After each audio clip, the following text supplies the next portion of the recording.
Continuidade ao que nós falamos, nós vamos ver agora outras estruturas que fazem parte do sistema de controle do funcionamento do corpúsculo renal e a estrutura dos túbulos e das vias urinárias e da bexiga. Então, a gente falou até agora da estrutura do corpúsculo, nós vimos como é que os podócitos se organizam por aqui, qual o papel das células mesangiais, nós falamos da parede dos vasos sanguíneos, e nós observamos então que no corpúsculo nós temos um polo vascular, onde nós temos a entrada do sangue pela arteríola aferente e a saída pela arteríola eferente.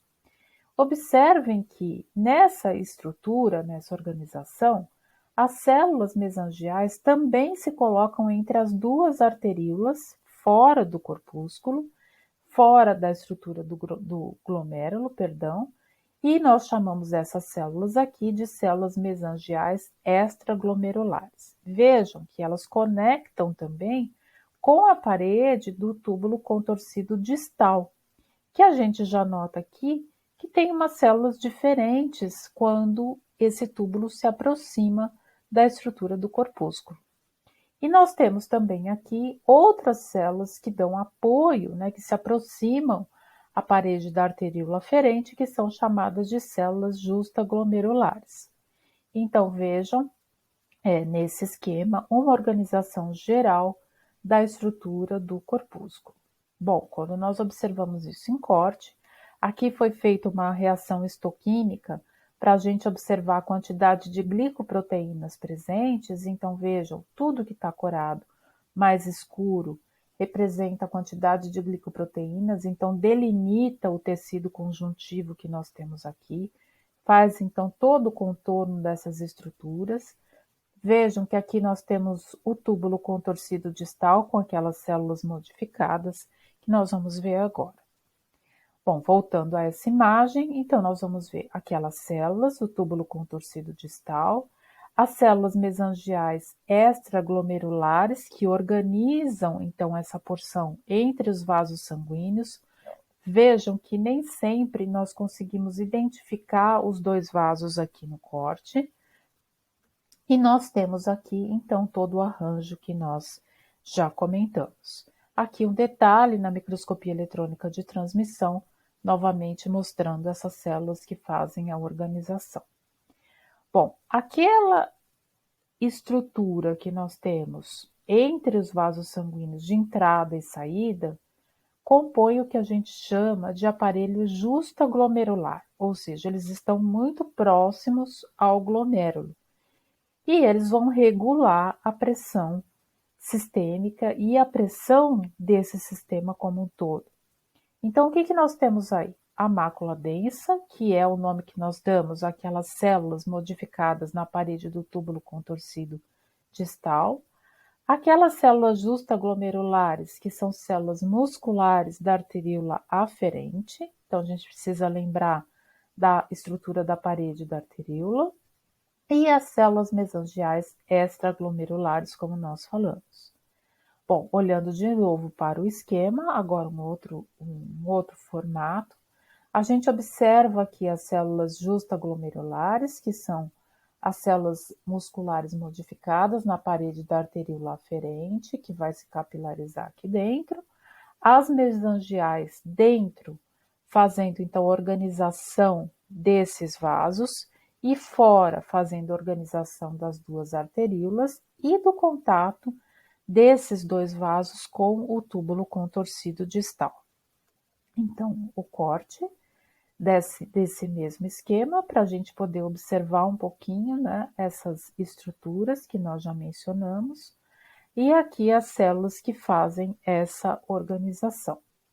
Então, num aumento maior, a gente vai ver o espaço deixado aí pelos capilares, o polo urinário, onde nós observamos o túbulo contorcido proximal. Então, vamos falar um pouquinho deles agora. Nós vamos ter aí um túbulo em que nós estamos falando de um revestimento de tecido epitelial, com um formato mais cúbico, vejam o núcleo bem arredondado, mitocôndrias bastante alongadas presentes na base dessas células e a superfície, muitas projeções da membrana plasmática formando uma borda em escova. Esse túbulo tem funções importantes, não só do transporte do filtrado, mas ele vai ter funções fisiológicas importantes que vocês vão estudar logo mais. E em termos de corte, a imagem que a gente vê é essa daqui. Vejam, o núcleo bem arredondado, as projeções citoplasmáticas que fazem a borda em escova, e vejam vasos sanguíneos passando pelo tecido conjuntivo que fica aí ao redor. Na sequência do túbulo contorcido proximal, vem a alça de Henle. A alça de Henle, ela vai ter um segmento descendente e ela vai ter um segmento ascendente, que também vai ter funções fisiológicas importantes. Se a gente for olhar essa porção do nosso sistema em corte, nós vamos ver parece um reticulado, né? Nós estamos olhando para a região medular, e a gente vai ver esses espaços que são a porção delgada da alça de Henle, e esse tipo de segmentação aqui, que constitui a porção espessa da alça de Henle. Então, mais ou menos aqui e aqui a porção delgada. Entre essas porções, vasos sanguíneos que estão circulando por aí, como a gente vê no esquema aqui. E aqui nessa imagem abaixo, num corte longitudinal, nós vamos ter a mesma imagem desses diferentes elementos.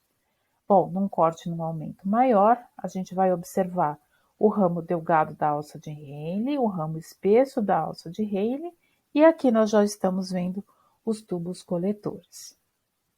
Bom, tudo isso vai ter funções super importantes que vocês vão estudar nas próximas aulas. A modificação desse filtrado a partir daquele momento do que aconteceu lá no glomérulo até a formação da urina concentrada. Então, a gente precisava até aqui entender qual é a estrutura dessas células que compõem esses diferentes segmentos. Bom, passamos da alça de Henle para o último elemento desse nosso sistema, no néfron, que é o túbulo contorcido distal. Então, vejam que ele está envolvendo, utilizando todo esse trajeto a partir da passagem para a região cortical. Ele vai se aproximar novamente do corpúsculo e ele é formado também por um epitélio cúbico. Mas vejam que esse epitélio cúbico que constitui o túbulo contorcido distal não tem as projeções de superfície presentes no túbulo proximal. Então, se a gente for olhar as diferentes secções ao longo desse trajeto, dessa tubulação, vamos dizer assim, o túbulo contorcido proximal tem esse aspecto, o túbulo contorcido distal vai ter este outro aspecto. Depois, isso aqui também é característico da porção espessa da alça de Henle, aqui na porção ascendente. Depois, a porção da alça de Henle, a porção delgada, nós temos células que são menores, mais achatadinhas. E depois o ducto coletor que a gente vê aqui, que também são células menores se comparadas às outras dos túbulos contorcidos, tá? Então, nós vamos ter aí os túbulos e ductos coletores, a última porção que vai conduzir esse filtrado à formação da urina concentrada, e nós vamos ter, então, a finalização desse processo, levando isso tudo para a pelve renal, que vai, então, coletar todo esse filtrado e direcionar ao ureter. Então, se a gente olha para esse outro corte, nós vamos ver aqui, nessa porção da medula, a porção dos dutos coletores e no entorno as secções dos outros segmentos que estão passando por aí, de alça de Henle e de vasos sanguíneos. Tá? Então, tudo isso anda em paralelo, por isso que no corte a gente tem esse tipo de imagem que a gente tem aqui. Esse é um corte semifino em que nós conseguimos observar com detalhes a estrutura das células. Tá? Bom, passado da porção renal, nós vamos passar ureter, bexiga e uretra. Então, o ureter ele vai ter o mesmo tipo de parede que a gente vai encontrar na bexiga. Vejam que no corte, a luz é revestida por um epitélio, esse é um epitélio de transição, que se apoia num tecido conjuntivo e dá sequência a um tecido muscular liso. né? Então, nós vamos ter um órgão que tem uma capacidade de contração, tem uma luz, cujo epitélio vai variar de estrutura de acordo com o volume de líquido que existe dentro aqui da luz.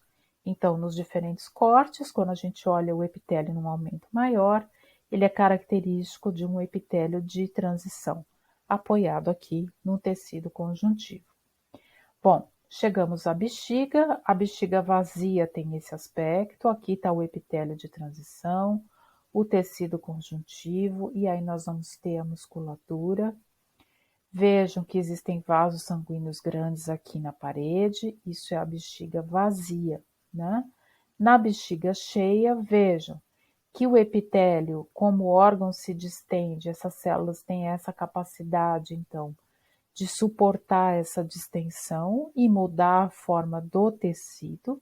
O tecido conjuntivo está aqui, que a gente observa muito essa distribuição de glicoproteínas, e o tecido muscular. Então, essas são as informações que eu queria passar para vocês com relação ao sistema urinário, os principais órgãos e os principais tecidos e as células que constituem. Lembrando, então, desses aspectos que vão se relacionar às funções que vocês vão estudar nas próximas aulas, tanto na fisiologia quanto na farmacologia. Então, boas aulas para vocês!